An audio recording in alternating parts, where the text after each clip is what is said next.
তটিনীকে বাজাতে নিজের আসল পরিচয়ের সামনে আনছে পরশুরাম। সম্পূর্ণ জানতে হলে দেখতে থাকো। গল্পের শুরুতেই দেখা যায় যে তটিনীর মেয়ে অর্থাৎ পিকো এখন নিজেই সমস্ত সবজি বাজার করে নিয়ে ফিরছে রাত্রেবেলা। আর তার মাঝখানেই পাড়ার সে মৃণালের সাথে দেখা হয়ে যায়। আর সে তখন জিজ্ঞেস করে, তুমি এইভাবে একা একা ফিরছো কেন? তখন সে বলে, আমার মা আর বাবা দুজনেই আমার ভাইকে খুঁজে পেতে মরিয়া, তাই সমস্ত কাজগুলো আমি সেরে নেওয়ার চেষ্টা করছি, কারণ আমি তো এখন অনেক বড় হয়ে গেছি। এরপর পরশুরামের কাছেও ফোন যায় আর পরশুরামকেও সাবধান করা হয়, অলরেডি একটা সন্তানকে সে হারিয়ে ফেলেছে, আর একটা সন্তানকে যেন সে না হারায়। রাত হলেই চলে এসেছে সবাই, আর তখন পরশুরামের মেয়ে খুবই কান্নাকাটি করতে থাকে। তটিনী তখন বলে, আচ্ছা পিকো, তুই কেন এইভাবে একা একা ফিরছিলিস বলতো? যদি তোর কোনো বিপদ হয়ে যেত তখন আমরা কি নিয়ে বাঁচতাম? পিকো তখন বলে, আমার কিছু হবে না মাম্মি, আমি একদম ঠিক আছি। আমার ভাই কবে আসবে বলো তো? কবে আসবে আমার ভাই? ওকে ছাড়া আমার যে একদমই ভালো লাগছে না। সব কিছু মনে হচ্ছে কেমন যেন ফিকে পড়ে যাচ্ছে। কি করে আমি ওকে বাঁচাবো বলো তো? এরপরেই পরশুরামেরও ঘুম আসছে না। পরশুরাম একবার এদিক আর একবার ওদিক পাশ ফিরতে থাকে, তারপরেই উঠে পড়ে। তটিনী তখন বলে, কি ব্যাপার, তুমি এইভাবে উঠে পড়লে কেন? ঘুমাবে না? পরশুরাম বলে, ঘুম আসছে না, খুব চিন্তা হচ্ছে। তুমি ঘুমাও, তুমি ঘুমানোর চেষ্টা করো। এরপরই ফোন করেছে বলরামকে। আর বলরাম তখন বলে, জানিস তো, অনেক বড় একটা টেনশনের মধ্যে রয়েছি। কি করবি কালকে? তুই কি বিজিতের শর্তটা মেনে নিবি? তুই কি তটিনীকে বিজিতের হাতে তুলে দিবি, যার সাথে এত বছর সংসার করলি? কিরে চুপ করে আছিস কেন, বল। তখনই বিজিত বলে, জানি না আমি কি করব, তবে আমার সত্যি কথা বলতে গেলে খুব খুব চিন্তা হচ্ছে। একদিকে রয়েছে আমার ছেলে, আর একদিকে রয়েছে আমার বউ, আমার সহধর্মিণী, আমার প্রেমিকা, আমার সব কিছু। এরপরেই তখনই বলরাম বলে, কি করবি তাহলে? পরশুরাম বলে, তোর আশেপাশে কি বিজিত আছে এখন? এরপর বিজিতের কাছে নিয়ে যায় ফোনটা আর বলে, বল বিজিত, একটা কথার উত্তর আমাকে দাও। সেটা হচ্ছে, তটিনীকে কেন লাগবে? তটিনীর সাথে তোমার কি সম্পর্ক? তখনই বিজিত বলে, তটিনীকে তো আমাদের চাই। তোমার বউ না শুধু একজন গৃহিণী নয়, সে দারুণ সুন্দর বন্দুক চালাতে পারে, নিশানা তার মিস হয় না। আর বেশি কথা আমি বলতে পারবো না।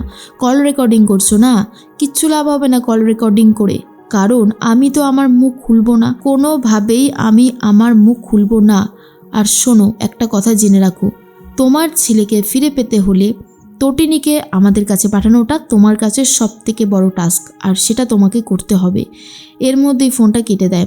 তখনই পরশুরাম দেখতে পায় তটিনী চলে এসেছে। তটিনী তখন বলে, কার সাথে কথা বলছিলে এত রাতের বেলায়? পরশুরাম বলে, কারোর সাথে না। কি হয়েছে, তুমি উঠে আসলে কেন? তটিনী বলে, খুব ভয় করছে আমার। আচ্ছা তুমি আমাকে ভালোবাসো তো? তুমি কোনোদিনও আমাকে কষ্ট দেবে না তো? হারিয়ে যাবে না তো তুমি আমার জীবন থেকে? পরশুরাম বলে, কি সব বলছো বলো তো? চলো ঘুমিয়ে পড়বে, অনেকটা রাত হয়েছে, চলো চলো। এই বলেই তটিনীকে ঘুম পাড়ানোর চেষ্টা করে, কিন্তু পরশুরাম নিজেও জানে কাল কত বড় একটা দিন পরশুরামের জীবনে।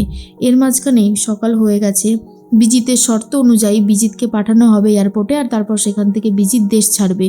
তখনই বলরাম বলে, স্যার এই যে বিজিত। এরপর স্যার বলে, তটিনীকে নিয়ে আসছে পরশুরাম, চলো তাহলে আমাদেরকে বেরোতে হবে। এরপরেই পরশুরাম ফোন করে আর বলে, সব কিছু রেডি হয়ে গেছে তো? বলরাম তখন বলে, হ্যাঁ সব এদিকে রেডি আছে। এরপরেই বিজিত বলে, কোথায় কোথায় তটিনী, তাকে নিয়ে আসো, না হলে যে আমি কোনোভাবেই ছাড়বো না ওই লাট্টুকে। তারপর লাট্টু শেষ হওয়ার পিছনে কিন্তু তোমাদের ডিপার্টমেন্টের হাত থাকবে। এরপর বলরাম তো রীতিমতো বিজিতের গায়ে হাত তুলতে যাবে, কিন্তু মায়ারা এসে আটকে দেয় আর বলে, মেরো না বলরাম দা, দাঁড়াও না, এখন পর্যন্ত একটু ধৈর্য ধরো। বিজিত তখন ফোন চায় আর বলে, আমার ফোন কোথায়? আমার ফোন তো এখানেই ছিল, আমার ফোনটা কোথায়? কিন্তু তখন বলরাম বলে, তোমার ফোন তোমাকে দেওয়া হবে না। বিজিত বলে, সেটা হলে তো খুব খারাপ হবে, ফোন তো আমার চাই, সেটা এখনই চাই। এরপরেই বলরাম বুঝতে পারে বিজিতের চাহিদা বাড়ছে, যত তাড়াতাড়ি সম্ভব এর একটা শেষ করা দরকার। এর মধ্যেই পরশুরাম রেডি হয়ে গেছে। তটিনী বলে, আমিও রেডি হয়ে গেছি, চলো আমাদেরকে তো বেরোতে হবে। এরপর পিকোকে বাড়িতে রেখে গেছে পরশুরাম। আর তখন পিকো বলে, আচ্ছা পা, আজকে আমি স্কুল গেলাম না কেন? তখনই পরশুরাম বলে, তুমি বাড়িতে থাকো, তোমার মাকে নিয়ে আমি বেরোচ্ছি। এরপর বেরোনোর আগে তটিনীর ফোন বাজছিল, আর নিশা বিজিতকে ফলো করতে থাকে। নিশা তখন তটিনীকে বলে, ডিপার্টমেন্টের লোকেরা বিজিতকে নিয়ে বেরিয়ে পড়লো। তখন তটিনী বলে, তার মানে খবরটা ঠিক, দেখা যাক শেষ পর্যন্ত কতদূর কি হতে পারে, কারণ এটা দেখাটাও তো খুব জরুরি, তাই না? নিশা তখন বলে, সেটাই তো কথা। এরপর তটিনীকে নিয়ে রিক্সা করে বেরিয়ে পড়েছে পরশুরাম। অন্যদিকে দেখা যায় ডিপার্টমেন্টে চলে এসেছে নন্দিনী আর বলে, আচ্ছা বিজিত লাহিড়ী কোথায়, ওকে কি আজকে কোর্টে তোলা হবে? তখনই অফিসার বলে, কেন বলুন তো, আর আপনি কে যে এত প্রশ্ন করছেন? তখনই নন্দিনী বলে, আমি হলাম নন্দিনী চ্যাটার্জি, আমি একজন অ্যাডভোকেট, তটিনীর দিদি। এরপরেই চলে এসেছে শীতল। শীতল তখন বলে, আরে বাবা, আপনি এখানে কি করছেন? তবে এখানে না এসে আপনি আপনার বোনের সাথে একবার দেখা করতে পারতেন, আর হয়তো আপনার তটিনীর সাথে দেখা হবে না। আর এটা শোনার পর নন্দিনী বলে, কী সব বলছো? হ্যাঁ, কী সব বলছো? কেন এই কথাগুলো বলছো? আমার বোনের কি হবে? নন্দিনী বলে, তোমাদের জন্য আমার বোনের জীবনটা অতিষ্ঠ হয়ে উঠেছে।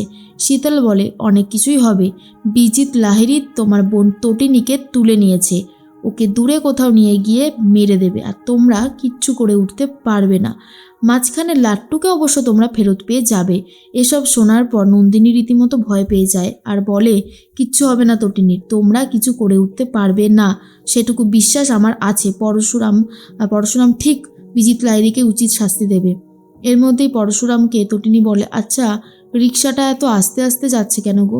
তখন পরশুরাম বলে, তুমি একটু বসো, আমি এক্ষুনি আসছি। এই বলেই রিক্সাতে তটিনীকে বসিয়ে দিয়ে চলে যায়। তখনই কিছু গুন্ডা আসে, তটিনীকে ভয় দেখিয়ে গাড়িতে তুলে দেয়, যে গাড়িতে অলরেডি বিজিত উপস্থিত ছিল। এরপর নিশা প্রকাশকে ফোন করে বলে, বিজিত তটিনীকে তুলে নিয়েছে, ম্যাডামকে বাঁচাতে হবে, ওরা এয়ারপোর্টে যাচ্ছে। প্রকাশ বলে, ঠিক আছে, যেমন যেমন তুমি বলছো তেমনভাবে এগোলে তটিনী ম্যাডামকে আমরা ঠিক ফেরত পেয়ে যাবো। ওইদিকে পরশুরাম ভাবে, আগে আমার ছেলেটাকে ফিরে পাই, তারপরে ওই বিজিত লাহিড়ীকে উচিত শাস্তি দেবই। কিন্তু তটিনীকে বাঁচাতেও কিন্তু পরশুরাম সামনে আসছে, আর বোঝাই যাচ্ছে এবারে হয়তো তটিনী তার বরের আসল পরিচয়টা জানতে চলেছে।